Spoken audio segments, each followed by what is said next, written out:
नमस्कार दोस्तों, आ गए आपका होस्ट एंड दोस्त एक नया टॉपिक लेके जिसका नाम है अपना आज का टॉपिक है वो है ब्याज। तो दोस्तों अपन ब्याज की बात करेंगे। ब्याज में आगे बढ़ने से पहले मैं आपको ब्याज की पहले तो डेफिनेशन बता देता हूँ। ब्याज होता क्या है? देखो, इसकी साधारण भाषा में परिभाषा ये होती है कि अपन जो कोई राशि किसी को देते हैं तो अपन उससे ये उम्मीद करते हैं कि वो अपनी राशि का जो उपयोग करता है जितने समय के लिए, उसके बदले अपने को कुछ अतिरिक्त राशि वापस दे। वो जो अपना मूल तो देगा देगा, उसके अलावा कोई अतिरिक्त अपने को वापस दे, अपन ये उम्मीद रखते हैं उससे। ठीक है, तो जो अतिरिक्त राशि होगी वही अपना क्या होगा? ब्याज। ठीक है, एक प्रकार का लालच होता है। इस चक्रों में कभी कभी अपना मूल भी डूब जाता है, लोग देते ही नहीं, खा पी के बराबर हो जाते हैं। तो देखो, अपना जो ब्याज होता है वो तीन प्रकार का होता है। एक तो अपना होता है साधारण ब्याज, दूसरा होता है अपना चक्रवृद्धि, और तीसरा होता है अपना बैंक ब्याज। देखो भाई, अपने जो बैंक ब्याज है ना तो कभी सिलेबस में पूछा जाता है ना कभी दिया हुआ होता है, तो अपना ओनली दो ही ब्याज की बात करेंगे, एक तो साधारण ब्याज और एक चक्रवृद्धि ब्याज। तो इस क्रम में अपना आगे बढ़ते हैं और आज बात करते हैं अपन साधारण ब्याज की। देखो भाई, साधारण ब्याज की मैं साधारण परिभाषा बता देता हूँ आपको। ये जो रिटर्न परिभाषा है आपके पता नहीं समझ में आएगी कि नहीं आएगी, तो पहले अपन रिटर्न परिभाषा पढ़ लेते हैं, फिर मैं एक एक साधारण परिभाषा बता दूंगा। कि जब कोई व्यक्ति किसी व्यक्ति से, मतलब अब तक दो व्यक्तियों की बात हो चुकी है, एक तो लेने वाला और एक देने वाला, कोई राशि उधार लेता है तो वह उस राशि के अतिरिक्त वह जो धन या राशि लौटाता है वही साधारण ब्याज कहलाता है। ठीक है भाई, अब देखो एक साधारण भाषा इसकी मैं ये बता देता हूँ कि ब्याज तो ये जो राशि तो अपन दोनों में लौटाते हैं, चक्रवृद्धि ब्याज में भी लौटाते हैं तो अपना साधारण ब्याज में भी लौटाते हैं। लेकिन साधारण ब्याज में होता क्या है कि जो ब्याज है वो हमेशा किस पे लगता है? अपना मूलधन पे लगता रहता है। मूलधन पे जो ब्याज होता है वो अपना मूलधन पे लगता रहता है, ये साधारण ब्याज में लगता है। और जो चक्रवृद्धि ब्याज है उसमें जो मूलधन ब्याज लगता है वो लगता है अपना मिश्र धन पे। ठीक है भाई, तो इन दोनों में ये अंतर है। तो अपना जो साधारण ब्याज है वो लगता है हमेशा मूलधन पे, चाहे वो 1 वर्ष का पूछे तो भी मूलधन पे लगेगा, 2 वर्ष का पूछे तो भी मूलधन पे, 50 वर्ष का पूछे तो भी मूलधन पे, या 1 करोड़ वर्ष का पूछे तो भी मूलधन पे ही अपना जो है साधारण ब्याज वो लगता रहता है। ठीक है भाई, मिश्र धन अपन उसको कहते हैं जो ब्याज और वो मूलधन एक साथ लौटाते हैं, उसको अपन मिश्र धन बोलते हैं। मतलब मूलधन प्लस ब्याज को ही अपन मिश्र धन बोलते हैं। तो ये परिभाषा है। इसके बाद अपन आगे बढ़ते हैं और अपना आगे देखते हैं इसके जो फॉर्मूले होते हैं वो। अब देखो, जो साधारण ब्याज है उसका निकालने का फॉर्मूला होता है अपना मूलधन इंटू समय इंटू दर। अब देखो भाई, ये जो सो है इसका अपने को सस्पेंस रहता है हमेशा। सस्पेंस ये रहता है कि कई बुक्स में ये शो दिया हुआ होता है, कई में ये नहीं दिया हुआ था। तो इसका जो कन्फ्यूजन है वो मैं आज क्लियर करता हूँ। और जो कन्फ्यूजन है वो ये है कि जो ये दर है अपनी दी हुई थी 8% में। ठीक है भाई, तो अपन जो ये जो 100 लगाते हैं वो ये 8% का जो प्रतिशत हटाने के लिए यूज करते हैं अपन। प्रतिशत में अपन ने पढ़ा था कि प्रतिशत को हटाने के लिए अपन बटे 100 लिखते हैं, तो वो 100 है ये। तो ठीक है, डिस्टर्बेंस के लिए सॉरी। और जो अपना अपने इस फॉर्मूले में लगा के यहाँ पे दर 8% में लिख देते हैं, तो उसके बाद में जो अपना असली जो फॉर्मूला यूज होगा वो आएगा इंटू 100, एक और 100 आ जाएगा। इसका मतलब ये हो गया, जो साधारण ब्याज का फॉर्मूला हो जाएगा अपने पास मूलधन बटा समय इंटू दर बटा 100 इंटू 100। तो अपन देखो कुछ नहीं है, ये फालतू में कंफ्यूज करने की चीजें हैं। अपना जो अपने पढ़ते आए हैं अब तक पी टी आर बटे 100 यही यूज करेंगे अपन, कई गलती नहीं करते इसमें। ठीक है भाई, अब देखो इसी फॉर्मूले से अपन इसका मूलधन भी निकाल लेंगे, इसका जो समय है वो भी निकाल लेंगे, इसकी दर भी निकाल लेंगे। देखो, मूलधन के लिए इसको पक्षांतरण करने के मूलधन को तो ले आएंगे इधर, और बाकी सारी चीज़ों को पक्षांतरण करने के अपन ले जाएंगे इधर। इसी प्रकार का अपन टाइम निकाल लेंगे, इसी प्रकार से अपन अपनी दर निकाल लेंगे। तो आगे बढ़ते हैं अपन और बात करते हैं, एक स्पेशल पॉइंट है इसका, उसकी बात करते हैं कि यदि कोई समान मूलधन है, मूलधन मतलब कोई राशि दी हुई है अपने को पी, ठीक है भाई, दी हुई ने मतलब मानते हैं अपन कि वो है, तो उस पे देखो एक ब्याज तो ये है और एक ब्याज है ये, ठीक है। इन दोनों ब्याजों का योग या अंतर अपने को दिया हुआ हो x, ठीक है, मतलब इसका अंतर या ब्याज का योग अपने को दे दे x, तो अपने को ये बोल दे कि मूलधन ज्ञात करो, तो उसके लिए जो फॉर्मूला होगा यूज होगा वो होता है ये वाला 100 इंटू एक्स। जो ये x है वो इनका योग, जो ब्याज है उसका योग या उसका अंतर हो सकता है, ठीक है भाई। अब जो नीचे है R1T1 प्लस माइनस R2T2, देखो ये जो प्लस माइनस का पंगा है वो मैं आपको बता देता हूँ। अगर जो यहाँ पे ये x है वो योग दिया हुआ है, ठीक है, ब्याजों का योग, तब तो यहाँ जाके आ गया अपना प्लस।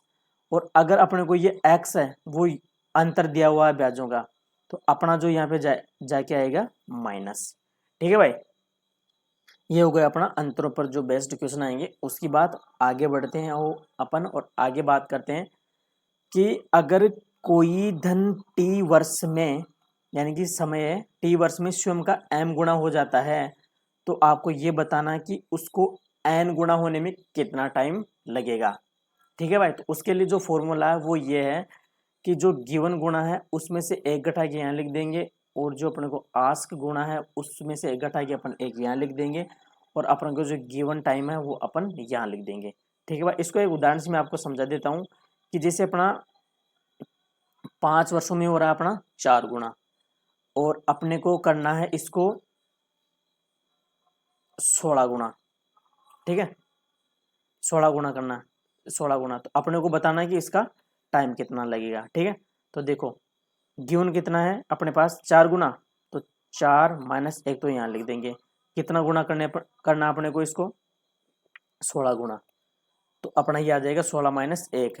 टाइम कितना अपने पास 5 वर्ष, तो 5 लिख देंगे अपन यहाँ पे। इसको सोल्व करेंगे तो 15 तो यहाँ आ जाएगा, गुना 5 यहाँ आ जाएगा, और ये 3 नीचे आ जाएगा, तो ये इससे 5 बार, और ये हो जाएगा 25 वर्ष, यानी कि 25 वर्ष में वो अपना 16 गुना हो जाएगा, ठीक है भाई। आगे बढ़ते हैं और अपन बात करते हैं साधारण ब्याज के क्वेश्चन की, कुछ इंपॉर्टेंट क्वेश्चन देख लेते हैं अपन। तो अपना पहला क्वेश्चन आया है वो ये है कि 6,000 रुपये 6% वार्षिक दर से 8 माह का साधारण ब्याज तथा मिश्र धन कितना होगा, ठीक है भाई। अब देखो अपने को क्या निकालना, पहले तो साधारण ब्याज में ऐसा ऐसे लिख रहा हूँ, तो हो जाएगा अपना मूलधन 6,000 गुणा अपनी आर कितनी है 6 बटा इसके नीचे वो 100 लगेगा वो, और अपना गुणा टाइम। अब देखो टाइम अपने पास क्या दिया हुआ 8 माह है, तो 8 माह को अपन वर्ष में चेंज करेंगे तो 12 का भाग देंगे, ठीक है भाई। तो 8/12 अपना ये आ गया समय, ठीक है।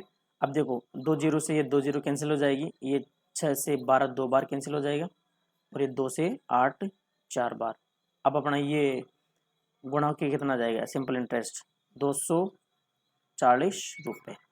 तो अपना जो ऐसा ही आया 6,000 रुपये का वो आ गया 240 रुपये। अब अपने को पूछा इसने कि मिश्रधन कितना होगा, तो मिश्रधन के लिए देखो अपना मूलधन कितना है, अपना ब्याज कितना है, इन दोनों को जोड़ दो, तो मूलधन तो कितना होगा अपना 6,000, और ब्याज कितना हो गया अपना 240, तो दोनों टोटल कितना हो जाएंगे 6,240 रुपये। अपना क्या आ जाएगा ये ब्याज क्या सॉरी मिश्रधन, ठीक है भाई। आगे बढ़ते हैं और अपना अगले क्वेश्चन की बात करते हैं। अगला क्वेश्चन है अपना कि 2500 रुपये का 5% वार्षिक दर से 219 दिन का साधारण ब्याज कितना होगा। यहाँ पे इस बार दिन दे दिए हैं, तो देखो दिनों को अपन वर्ष में चेंज करेंगे तो अपना हो जाएगा कि 219/365 दिन, ठीक है भाई। ऐसे क्वेश्चन कभी कभी महीने में भी, महीनों के दिन दे के पूछ लेता है। जैसे मैं आपको बताऊं कि वो पूछ लेता है कि 15 अप्रैल से शुरू करके आपको बताना है 15 नवंबर तक, तो अपने को इनके बीच का जो टाइम है दिन उनको निकाल लेते हैं और इस ऐसे करके उनमें जो 365 का भाग देके वर्ष में चेंज कर लेते हैं। ठीक है भाई, हम आगे अपन फॉर्मूला लिखते हैं SI का। SI बराबर हो जाएगा अपना मूलधन गुणा R बटे 100 गुणा अपना टाइम आ जाएगा 219/365। ठीक है भाई, अब देखो 2 जीरो से 2 जीरो तो साफ साफ कट जाएंगी। अब देखो यहाँ ये अपन 3 से काटते हैं तब आएगा अपना ये 7 और 3 तिया 9। अपन 3 से काटते हैं 1, 3 से नहीं कटेगा, चलिए 73 से कट जाएगा। देखो 73 से कट जाएगा 3 बार और ये कट जाएगा 5 बार।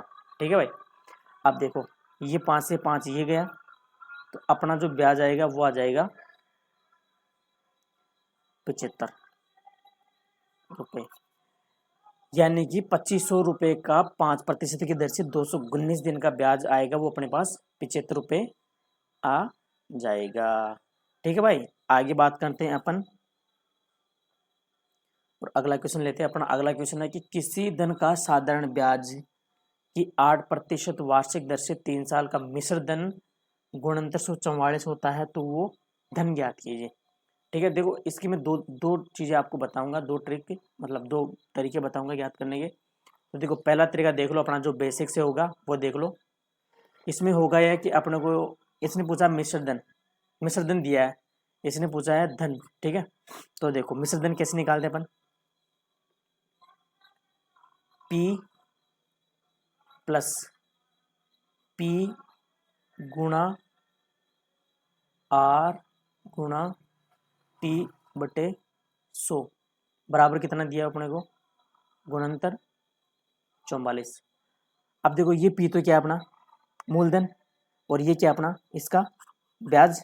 तो मूलधन में अपन ब्याज जोड़ेंगे तो अपने पास आ क्या जाता है मिश्र धन। अपने को मिश्र धन दिया हुआ कितना है, गुणनतर 40। तो ये फॉर्मूला मेरे हिसाब से आप सबकी समझ में आ गए होगा अपने कैसे लिखा। अब देखो इसको सॉल्व करते हैं। देखो P अपने को निकालना है तो P को ऐसे कैसे रहने दो। ठीक है, P को इसमें से कॉमन ले लो। ठीक है, एक यहाँ बच जाएगा और यहाँ बच जाएगा R की वैल्यू अपने पास इस फॉर्मूले क्वेश्चन में कितनी है 8, तो 8 में यहाँ लिख दूँ। T की वैल्यू कितनी है अपने पास 3, तो मैं 3 यहाँ लिख दूँ। ठीक है भाई, ये 100 ऐसे कैसे और ये इसको बंद किया तो ये आ जाएगा गुणनतर 44। अब देखो P कोष्टक चालू, इसको एलसीएम लेके सोल्व करेंगे तो अपने आ जाएगा ये 100 प्लस 24 बटे 100 इक्वल टू 44। ठीक है भाई, ये अपने पास आ जाएगा। अब इसको अपन आगे सोल्व करते हैं, आगे सोल्व करके लिखते हैं अपन इसको P इक्वल टू गुणनतर 144। अब इसका पक्षांतरण करके लाएंगे तो जो ये यहाँ का 140 जुड़ेगा वो तो आ जाएगा इसके नीचे 124 और ये जो 100 है ये चला जाएगा अपना 100। ठीक है भाई, अब देखो इसको अपन काटते हैं तो ये कट के आ जाएगा अपना 2 से काटेंगे अपन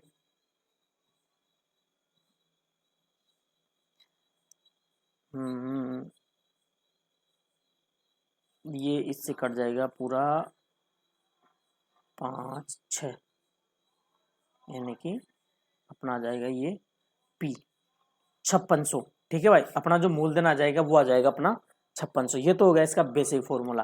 ठीक है, अब मैं इसकी थोड़ी सी ट्रिक बनाने की कोशिश करता हूँ, समझने की कोशिश करना आप कि जो अपना जो प्रतिशत है वो 8% है, मतलब 8 पहले वर्ष का, 8 दूसरे वर्ष का, 8 तीसरे वर्ष का, यानी कि 3 वर्षों में 24% ब्याज बनेगा इस P पे।